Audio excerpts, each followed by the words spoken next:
Hi, I'm Scott. I'm a Quiet Place fan. Hi, I'm Senthil, and I'm a Bird Box fan. So the two of us have decided since we disagree, we're going to start watching as many horror movies as we can and come up with a new way of rate them. Come join us. Decoys. They can seduce anyone. I could be with it again. Your future is about to get rocked. So, Scott, thanks for joining me today. Let's talk about the special. It was definitely a very different and interesting movie for reasons of which I'm not sure I even want to get into. Did you have an emotional reaction to the special? And if so, how and why? I did have an emotional reaction to it. I found it to be disturbing, very disturbing. And I think it was because simple for me when you're watching that movie and you think about, I've never been to a place of ill, repute or anything else like that. But if you did and somebody was to go to you, hey, what if I could give you the greatest sex of your life? It's called the special. And you walk in and there's a box. It created this inside of my head of would I or would I not? And if I did, and it was that great, would I have gone to the extent that the character did? Um, is sex that potent? Right. And so it for me, it created this emotional response of would I be willing to sacrifice all of this for the best sex ever? You Right. know, How about you? when I saw it, I think what kept me going through that movie was trying because my mind went through I don't know how many iterations of trying to imagine what was inside the box. And at one point, when the madam there says, "Don't let him come back because he's what it wants." Right. So then I'm thinking, "Oh, it's a demon, it's an alien." That, and then when I saw the slime, I thought, "Oh, that's got to be," that's the direction my mind went. Right. So in trying to figure out what exactly it was, and then uh, when you see what it is visually, you still don't know exactly what that is, No, and you're no. horrified by what he does and is continuing to do to it. And it's also makes you wonder the same question is, gosh, he clearly is willing to throw anything and everything away for the best sex he's ever had. So here's the thing, Cynthia, I have to ask you this. Were you disturbed as I was that even after he finds out that, and I don't want to give too much away, what's inside the box, that he continues to interact with it the way that Yeah. he does? I was beyond disturbed by that.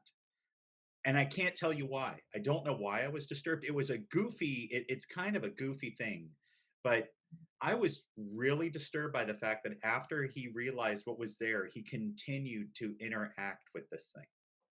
It didn't be addicted to an clearly unhealthy level that made the rest of us who are watching it squirm and Yes. feel a great level of discomfort. That's the other reason I continue to watch it is to figure out why. And there really is never any explanation for that addiction, just that he No, has one. but did he have one before it? Right? And that's what was fascinating to me is the idea that was he a sex addict before his interactions with the box, or did the object within the box create him into being what he was? I would say the writers and the directors answer to that is that he was already one because you think about the relationship troubles that they tried to establish he had Right. that leads him down this path in the first place, and which just amplifies whatever he was going through with his girlfriend. He talks about not having had sex for a long time, and then having this sudden, the best sex of his life. That was my impression that it was amplifying what he already was. So the reason I asked that, Cynthia, is because, like you said, the madam actually says at one point don't let him come back. This is what this thing wants. And there Yeah. had been other people who had interacted with that box, including his best friend, Yep. right? So maybe it was maybe it was he had the addiction prior to the box, or was it within the box which fed off of his desires and turned him into what he was. I don't know, but that's what made me continue to watch it throughout, going, I can't believe he continues to interact. What would you do for the best sex of your life, and what would you continue to do? Yes, It's a nature of addiction. It's easy enough to judge addiction when you're not the addict. correct. Yeah, I agree with you. I still say I don't know if even if I was an addict, if I'd be I don't know if I would have done interacting. even the first act that he does. Oh, don't lie. Into an unknown. No. Every guy would. Every guy would. If it was I'm sorry. a hole in the wall, maybe. No, no. A hole in the box after you put your finger in to make sure there's nothing going to clamp down on you or anything else like that. You would do it. See, You'd but do it. that's the first thing. You don't know that there isn't like a bear trap sitting inside just waiting for you. To me, simple. That's why I actually considered it horror, because what would you do in that situation? How far would you take it? And it's very easy, like you said earlier, to go, I would never do that. But He kills people. I mean, holy moly, yeah, I don't know if any one of us would go that extent for the best sex of our life. Those elements are why I had a distinct reaction in the ending. Yeah, I don't want to give anything away either, but the ending gave me a very distinct reaction, and yes. and I would definitely tell both my friends and my enemies to watch it at least once, and let them both squirm like I did. Yeah, because the ending is there's a payoff at the ending, There and is. it's a big payoff, and it's a totally big payoff. So we both had enough of a reaction that we enjoyed watching it at least once, despite the Yep. fact that it was odd. Could have been done better. So how about the other movie that was on the list? So interestingly enough, the decoys that you had chosen was also about sex. So actually, I found out that our last few, Senthil, the movies that each of us have chosen have kind of overlapped each other in certain ways. Huh. Um, so I the decoys to me was interesting, and it was, again, it's around sex, right? And it's college, it's guys, it's beautiful blondes.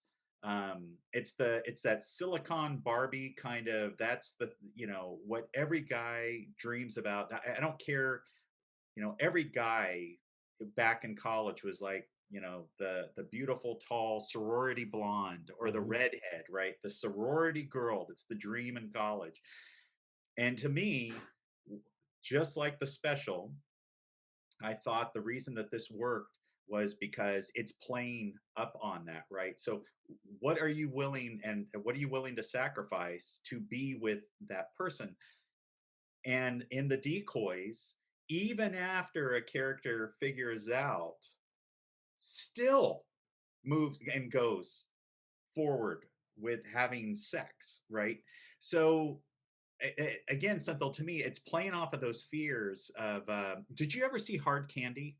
Yes, I did. Okay, so Disturbing movie. yeah, that one, or Teeth. Did you see Teeth, I haven't where seen she Teeth. I has? know what it's about, but I've seen Okay, Hard Candy. again, these are all of those things about, oh, if you have sex, here's the horrible things that happen to you when you have sex, right? And so I thought the decoys did a really good job. Now, again, the decoys also has what I figured out at the beginning, what was going to happen at the end. But even with that being said, the payoff is worth it. But for the reasons you said, the 80s idea. And what's a strange coincidence is both of these involve characters making questionable to terrible decisions even after they have clarity on what's actually going on. Yes. Now, and you and I have talked about in the past that means that movie is relying on people to make stupid decisions.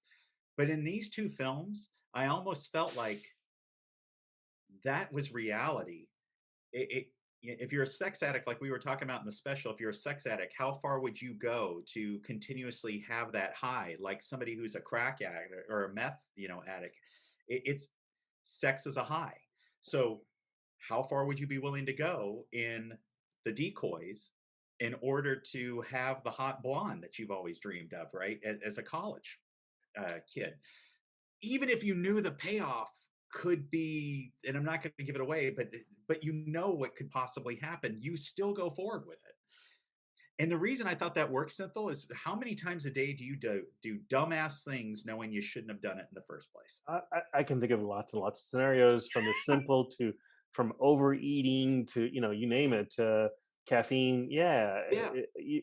So what was different to me about that moment in this movie is that it wasn't as much as him making a stupid decision. The stupid decision is knowing you have a mass murderer in a closet and say, "Hey, look, I'm going to go look by myself." Right? Right. That's not the case here. He is walking in fully aware of what's in the closet waiting for him, and he's accepting it. Yeah, and that is to me what really, so that I did not expect. No, I I didn't kind either. of expected the ending, but I didn't expect that it's probably about three-quarters of way through the movie when this incident happens.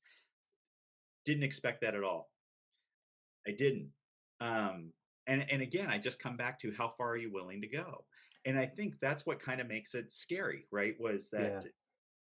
we can sit back and go, well, that is the dumbest thing ever. But I could tell you something right now. If Nicole Kidman suddenly stripped in front of me in my bedroom, uh, she It'd be. might be an alien, but it'd be hard to pass up Nicole Kidman. I'm just, uh, the point taken. yeah.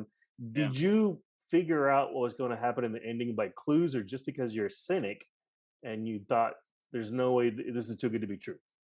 So I think for me, it was because I've seen so many horror movies that I just was like, this is what's going to happen. I've told you that I gave away the Sixth Sense to my wife 5 minutes into it. I turned to her in the movie theater and said, he's dead. So anybody out there who's watching, and you haven't seen it, Spoiler.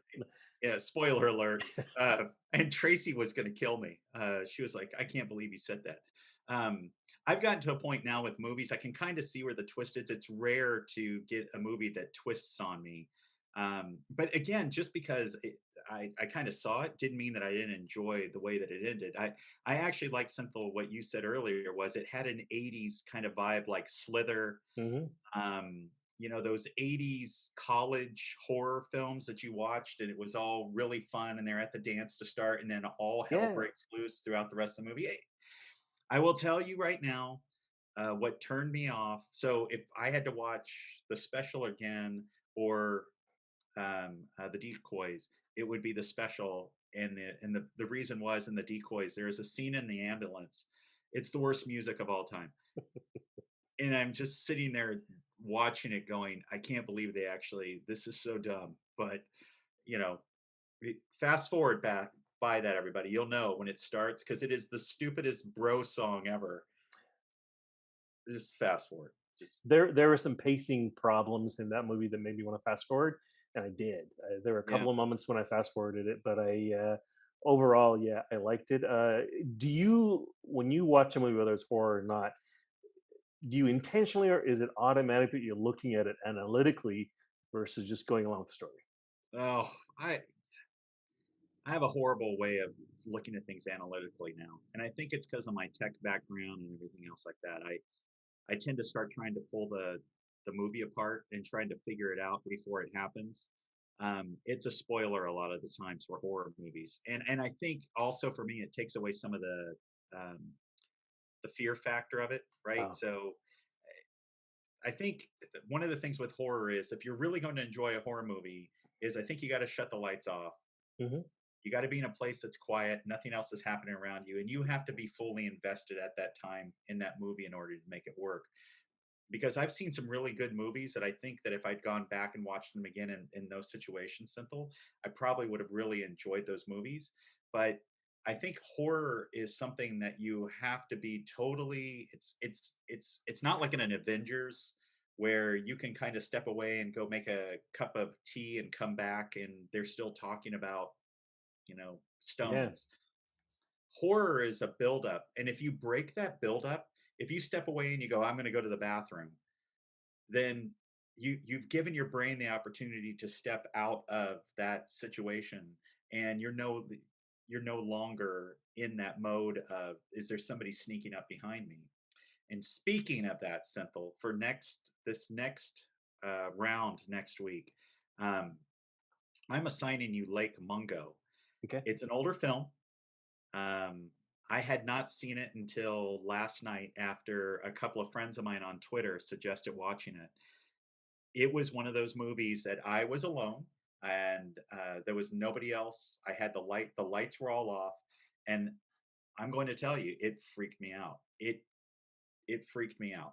Hey, for all of our viewers out there, don't forget you can also pick up our blog over at offlon.org. That's OFLON.org, where we take our thoughts and put them to paper. So if you're not much of a watcher, you can always go over and be a reader. So join us over there as well. Senthil, thank you so much. It's, again, just a lot of fun to talk back and forth with you on movies. And Yeah. so I look forward to next Monday. Absolutely. We'll talk to you next time. All right.